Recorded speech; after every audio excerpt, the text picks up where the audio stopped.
सरकारी दरवाजा और बंद कमरा में ऐसा क्या भ्रष्टाचार की गुपचुप खेल खेली जा रही थी, जहां पर 33 में से 26 अधिकारी कर्मचारी अचानक गायब हो गए। और ऐसा जनपद पंचायत मैनपुर की सामान्य सभा में ऐसी क्या गुपचुप खेल खेली जा रही है, जहां पर आंगनबाड़ी कार्यकर्ता और सहायिका की नियुक्ति पर सवाल उठ रहे थे। ऐसा एक मामला आया है जहां मैनपुर जनपद पंचायत की सामान्य सभा की बैठक में चौंकाने वाला बड़ा खुलासा आपके सामने पहुंचेगा। नमस्कार दोस्तों, मैं हूं राधे पटेल, आप देख रहे हैं न्यूज वेब चैनल।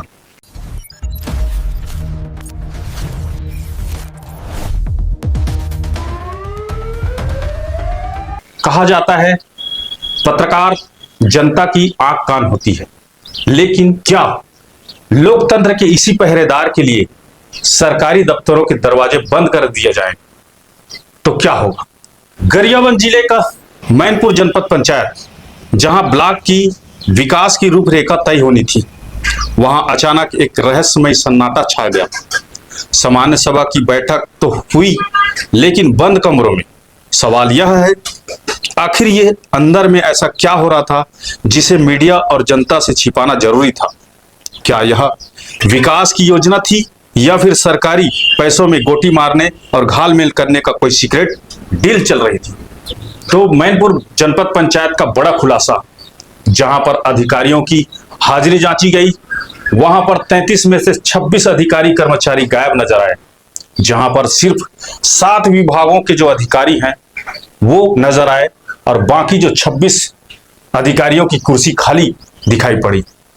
ये लापरवाही नहीं, बल्कि सिस्टम में बैठे उन अधिकारियों के घमंड का नतीजा है, जहां पर जो अधिकारी हैं वो गायब नजर आए, जो सीधे तौर पर जनता के हकों पर डाका डाला जा रहा है। बंद कमरे के अंदर से जैसे ही आंगनबाड़ी कार्यकर्ता और सहायिका के पदों की नियुक्ति का अपडेट सामने आया, वहीं हंगामा मच गया। जनपद सदस्यों ने गायब अधिकारियों को आड़े हाथे में लिया और वहीं जनपद क्रमांक 17 के जनपद सदस्य योगी राज माखन कश्यप के द्वारा कलेक्टर से मांग की गई कि जितने भी गायब जो अधिकारी है उन्हें कारण बताओ नोटिस जारी किया जाए। देखिए, सामान्य सभा की बैठक को आज हम लोग की जनप्रतिनिधि के एक अपमान समझ रहे हैं, क्योंकि अधिकारी जिस हिसाब से नदारत हो रहा है, यहाँ पर कोई भी विभागीय अधिकारी एक वैलिड रीजन के कारण से अनुपस्थित नहीं है, कहीं ना कहीं अपना पीछा छुड़ा रहे हैं और काम से भाग रहे हैं। तो इसके लिए एक प्रस्ताव लाया गया है आज, और सभी अधिकारी को कारण बताओ नोटिस सहित एक कलेक्टर को प्रस्ताव भेज रहे हैं कि भाई बार बार ऐसे समय में ही इनको क्यों जाना होता है, क्योंकि महीना में एक बार हो रहा है। पिछले महीना बैठक नहीं हुआ था, 2 महीने के बाद एक बार बैठक हुआ है। हम जानकारी मांगते हैं, जानकारी हमको आज तक के नहीं मिलता। एक जनप्रतिनिधि अगर जानकारी मांग रहा है विभागीय अधिकारी से, अगर उसको जानकारी नहीं मिलता है, अगर एक जनप्रतिनिधि को, जो चुने हुए जनप्रतिनिधि को भी आरटीआई लगाना पड़े, तो फिर जनप्रतिनिधि की तो ये तो मर्यादा का उल्लंघन, उनके राइट का, उनके अधिकार का उल्लंघन होता है, और ऐसे समय का भी बर्बादी है और प्रशासनिक पारदर्शिता में भी ये बहुत महत्वपूर्ण वो है, घालमेल है। ऐसे अधिकारियों के ऊपर कार्रवाई की मांग की गई है। बहुत सारे अधिकारी जिसके क्रियाकलाप, चाहे उसके विभाग में बहुत सारे जो कमियां थे, आज वो उठने वाले थे। ऐसे स्थिति में अधिकारी जहाँ नहीं आना, उपस्थित नहीं होना, चाहे वो महिला बाल विकास का हो, चाहे वो वन क्षेत्र का हो, क्योंकि वन क्षेत्र में भी ऐसे मामले हैं, अपने अपने लोगों को वहाँ पर डेली वेजेस पे नौकरी लगा रहे हैं और संगठित रूप से वहाँ पर लकड़ी का व्यापार करवा रहे हैं। तो भी एक बहुत बड़े महत्वपूर्ण मुद्दा था। स्वास्थ्य विभाग का एक महत्वपूर्ण विषय था कि जो स्वास्थ्य विभाग में पीएससी सीएससी में गवर्नमेंट की जो राशि है कितनी आती है, क्या होता है, ऊपर से आयुष्मान भारत के अंतर्गत जो मरीजों का इलाज होता है उसका भी राशि स्वास्थ्य में मूलभूत सुविधाओं को बढ़ाने के लिए एवं वहाँ के रख रखाव साफ सफाई के लिए खर्च करने के लिए आता है, उसकी भी जानकारी मांगी गई थी। ऐसे स्थिति में राजस्व विभाग के अधिकारी नहीं थे, आबकारी विभाग के अधिकारी नहीं थे और बिजली विभाग के अधिकारी नहीं थे। तमाम जो है 33 विभाग के अधिकारी में केवल और केवल 7 विभाग के अधिकारी यहाँ पर उपस्थित थे 2 महीना बैठक के बाद। ये बहुत दुर्भाग्यपूर्ण विषय है। इसमें हम तो कलेक्टर जी से यही मांग करेंगे कि इसमें निश्चित तौर पर संज्ञान लें और कार्रवाई हो, और जनप्रतिनिधियों का सम्मान कर जनपद पंचायत की बैठक का सम्मान करें। अधिकारी सक्षम रूप से अपने डाटा के साथ उपलब्ध रहें ताकि वहां पर उनके निराकरण हेतु एवं जन कल्याणकारी योजनाएं माननीय विष्णुदेव साय जी की योजनाओं को धरातली करने के लिए क्रियाकलापों का अवलोकन करें और उसको तत्काल पारित करवाएं। वहीं जनपद सदस्य परमेश्वर जैन के द्वारा इस धांधली पर ऐतराज जताया गया। सामान्य सभा की बैठक में कौन सा मुद्दा उठा? आज का सामान्य सभा का आज बैठक था, और बैठक में सबसे पहले मैं ये बताना चाहूँगा कि आज के जो 33 या 34 विभाग के अधिकारी आने चाहिए थे, उसमें से मात्र मेरे को लगता है कि ज़्यादा 7 से 8 मतलब अंडर 10 अधिकारी ही सम्मिलित हैं।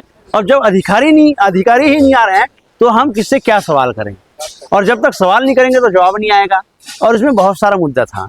अब मेरे सामने एक संज्ञान में ऐसा मुद्दा है कि जो भी हमारे परियोजना जनपद मैनपुर के अंतर्गत जो आंगनबाड़ी की जो भर्ती हुई है, शायद जनवरी में भी हुई है, मतलब जनवरी से अभी तक के कुछ भर्ती हुई है और कुछ भर्ती प्रक्रियाधीन है। उसमें भी ऐसा देखा जाए कि जो नियमित भर्ती की जा रही है, कुछ लोगों को ये बोलकर बाहर कर दिया जा रहा है कि आप कोरोना काल के थे और आपको अंक दिया जाएगा, आपका परसेंटेज है, इसलिए आप इसमें आपको अंक नहीं देना चाहिए। इस बोल के मतलब कोरोना काल के वजह से अच्छे नंबर लाने वालों को भी बाहर कर दिया जा रहा है, पहला चीज। दूसरा चीज ये है, अगर जांच कमेटी जो बैठती है, जो सत्यापन जो करते हैं, उसमें प्रपत्र में ये लिखा जाता है कि इसको गरीबी रेखा का अंक नहीं देना है।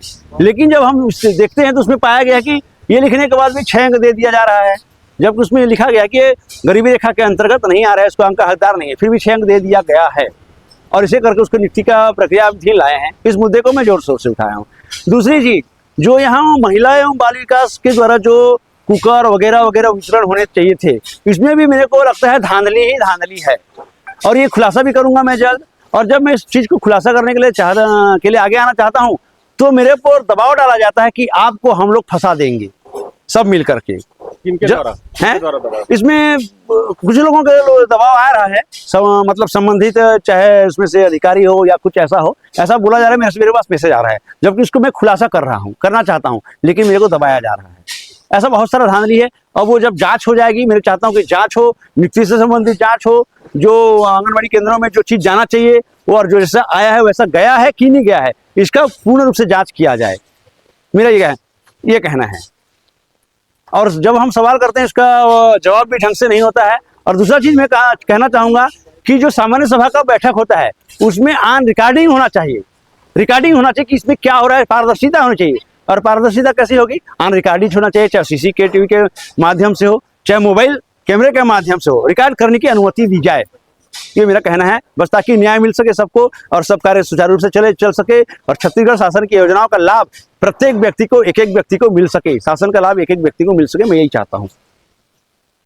लेकिन इस कहानी की सबसे बड़ा सस्पेंस यह है कि जनपद के CO DS नागवंशी का रवैया, एक प्रशासनिक अधिकारी जिसके जिम्मेदारी पंचायती राज व्यवस्था में पारदर्शिता लाना है, उसका रहस्यमय तरीके से रवैया सिर्फ शक पैदा नहीं करता, बल्कि भ्रष्टाचार को बढ़ावा देने का इशारा करता है। साथ ही बता दूं कि जिस प्रकार से बंद कमरे में सामान्य सभा का बैठक का आयोजन रखा जाना, ये मैनपुर की जनता पूछ रही है, आखिर इस बंद कमरे में किसकी किस्मत का फैसला चल रहा था। यह मामला एक पंचायत का नहीं, बल्कि सिस्टम में बैठे उस दिमाग का है, जो विकास को अंदर ही अंदर खोखला कर रही है। अगर आप इस मामले की निष्पक्ष जांच चाहते हैं तो इस वीडियो को ज्यादा से ज्यादा शेयर कीजिए, लाइक कीजिए, सब्सक्राइब कीजिए, कमेंट्स कीजिए, और ऐसे ही हमारे खबरों को देखते रहें। नमस्कार।